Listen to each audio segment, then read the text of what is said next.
Do you think Jacksonville is investing too much taxpayer money into downtown redevelopment projects? On May 20th, the Downtown Investment Authority voted to support roughly $10.1 million in public incentives for Gateway JAX's proposed restoration of the historic Ambassador Hotel into the future Hotel Merridel. The package includes approximately $8 million in forgivable loans, along with another $2 million in deferred principal financing.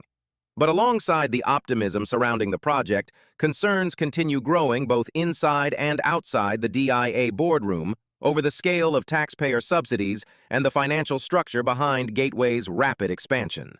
Several DIA board members openly questioned whether Jacksonville is becoming too financially tied to a single development group as completion grants and incentive packages continue stacking up across multiple Gateway JAX projects.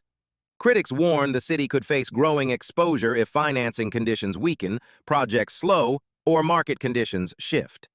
Adding another layer to the debate is the property's financial history. Before Gateway acquired the Ambassador Hotel, DLP Capital, one of Gateway JAX's principal financial partners, had sued the former owner, Augustine Development, over roughly $10.58 million in loan debt connected to the Ambassador property. Augustine itself also had ties to DLP through LLC partnerships involving neighboring downtown properties, including the old Independent Life building. What makes the situation especially notable is the jump in valuation. Augustine originally purchased the Ambassador Hotel and neighboring Central National Bank building for roughly $5.4 million in 2018.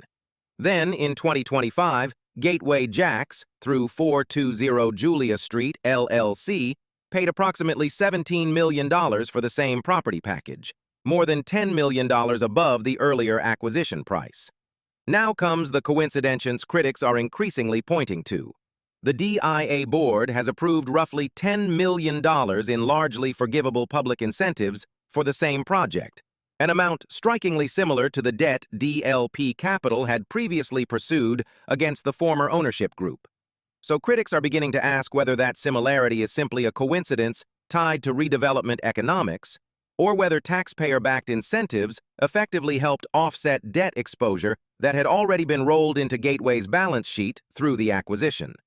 More broadly, do you support more or less taxpayer funding for private development projects in downtown Jacksonville?